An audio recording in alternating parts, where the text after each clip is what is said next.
Dennis with thefirstdatefix.com. Today I have some pretty he's a bit love-starved tonight, but that's okay. I actually really missed him today. I was at work kind of thinking about my dog. You ever get that? Where you're just thinking about your dog and wishing you could cuddle them. Can you see that? That's you handsome devil. The first Sunday of January is when the most people are online dating ever. So, without further ado, today I'm going to tell you about all the things you need to be cognizant of when it comes to online dating.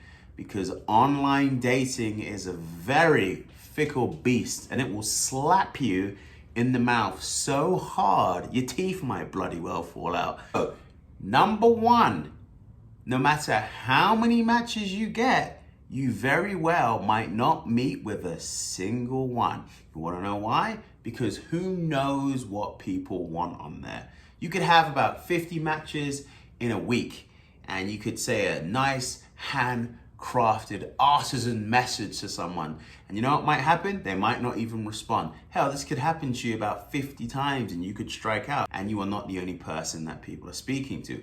Ooh, which brings me on to my next thing. Number two, remember, this person that you are speaking to, I guarantee you, he or she is speaking to at least 5+ people, okay? So I know you want to think to yourself, you're the only person that they're speaking to, and hell, they might even tell you that. I would kind of take it with a grain of salt. It's only after you've met the person for a first or second date, you can try and ascertain as to if you're the only person that they're speaking to. But when it comes to online dating, I guarantee you are one of 5+ they're at least talking to. Once you get on the first or second date, that's when things actually start to get rolling a bit more.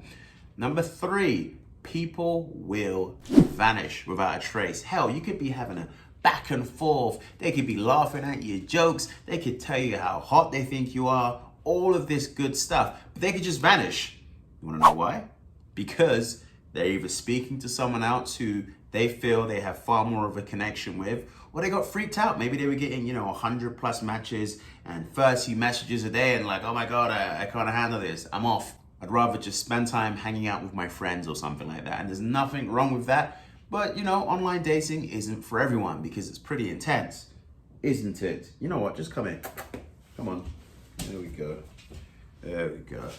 All right. Edmund's in the video now, constantly wanting to show us that he's here. We know you're here, you wanker, but I love you the same way.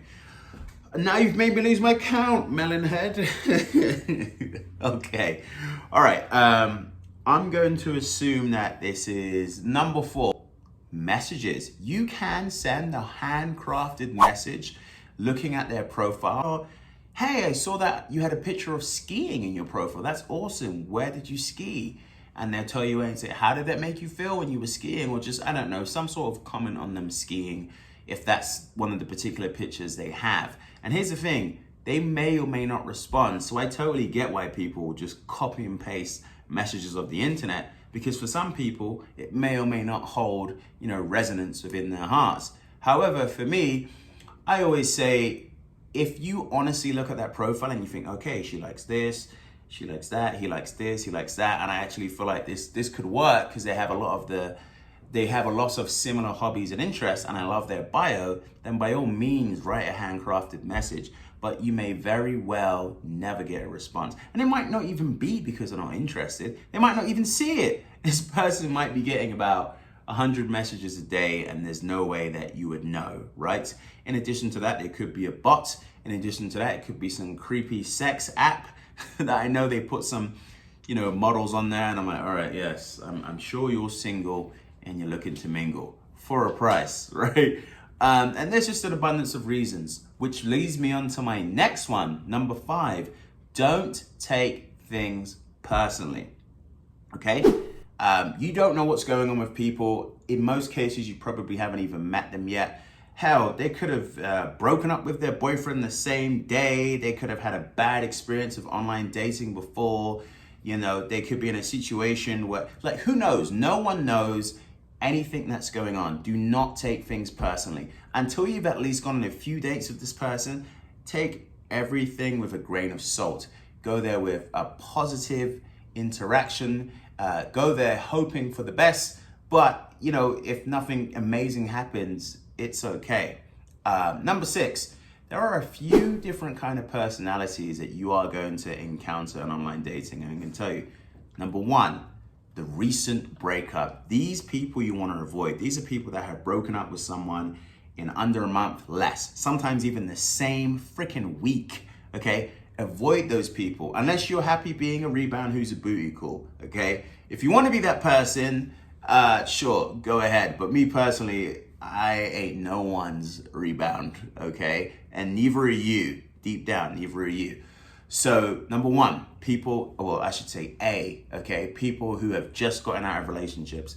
B, people who are dying for validation. Now, these people could be single or sneakily in relationships. Perhaps their boyfriend or girlfriend isn't really giving them the attention or time that they need and isn't showering them with compliments and gifts like they did when they initially dated. They will literally join a website or an online dating app just to seek further validation because they're not getting it at home, right? Or someone who's single and you know those people, there's no bio, but there is a Snapchat and there is an Instagram because they're dying for you to message them and like their photos so they can be an influencer promoting some shitty skincare product with 11K followers. And I'm not hating. If that's your bag, if that's your hustle, by all means, do your thing. However, some people are on there to boost their Instagram, social media following. So be very careful of those validating people. Number 6, I would say be very cognizant of where you meet people, in the sense that sometimes I've matched with people and I've offered to meet them and they want to meet in a mutual place. And then sometimes you find out that the place is 5 minutes from their freaking house because it turns out they weren't looking to go anywhere. So, if you're the person that's initiating the conversation and you ask them out on a date, sure, I feel like you have a light home course advantage. But for the most part, if someone's adamant about meeting you at a specific place and they won't even try and meet you halfway with the ideas or anything, just something to be careful of. I wouldn't say it's a red flag, but just something to be cognizant of. Number 8, and this is specifically to the ladies because I'm seeing too much crap on ABC News. If a man asks you to go to his house on the first date, unless it's to meet you there, to drive to a location, even then, okay, maybe if he says, meet at my house and we'll go together, stay in your car, take some mace, okay? But if he says, hey, do you want to come over and watch a movie? Come on, I know you know better than this. I know you're smarter than this. I've had too many female friends say, and then he told me to come over, and when I came over, he tried to have sex with me. Edmund. Yes, if a man's asking you to come over on the first date, he is literally only trying to have sex with you. And if he says no, he's only lying to himself. And who knows what he's going to do when you leave if you don't give it to him. He'll definitely be having some handkerchiefs or something. But get that thought out of your head. Do not go to any man's house on the first date. It's not worth it. And you might very well die. I guess listening to all those true crime podcasts are not paying off for you. And that leads me on to my next one, number 8. Stop watching these serial killer murder programs and then doing online dating. That's literally like putting gasoline around you and then setting yourself up in a blaze of anxiety, okay? I get it. Like I watched that Ted Bundy thing on Netflix and it was entertaining to some degree, but I'm not inviting strangers to my house or I'm not going to strangers' house in the middle of nowhere, okay? If you're gonna do online dating, I would avoid the true crime podcast and any kind of serial killer podcast in general, to be quite honest. Okay, number 10, have fun. People get so sensitive and emotionally butthurt about random things. If you love Taylor Swift and someone says, I don't like Taylor Swift, oh my God, it's not the end of the world. Relax, okay?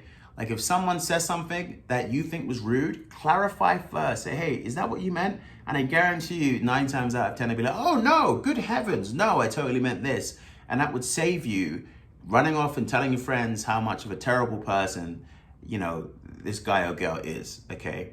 Just relax, have fun, take everything with a grain of salt. My last words of wisdom I'm going to leave with you is this. Online dating is a murky, murky place. It could be incredibly amazing for you because a lot of people have found true everlasting happiness on there. And a lot of people have found deranged creeps that might be the star of their very own movie on ABC News of some potential serial killer. Potential serial killer, everlasting happiness. I ain't kidding. You know, you can't make this stuff up. But there are those people in between, and I know there is someone out there for you. But I'm going to tell you right now, you rarely step up to the plate and hit a home run the first time you do dating. You're going to have to go through a lot of crappy people before you even get close to what you truly want. So ask yourself this, are you truly ready to dedicate the time to go on some crappy dates, some okay dates, and maybe, just maybe, an amazing date? That is my tip for you. What are you doing? He's scratching himself. Hey, I'm probably gonna write an article about this just because I get my thoughts out better when I write. As always, check out my website, thefirstdatefix.com. Check out my Instagram at thefirstdatefix and my YouTube, The First Date Fix. I almost hate telling you people to go to those things, but you know what? I got some decent stuff on there. I spend some time, you know, recording these videos. I like writing for you guys, getting my thoughts out to the computer screen. Have a lovely evening. If you're watching this in the morning, have a lovely morning. Love you guys.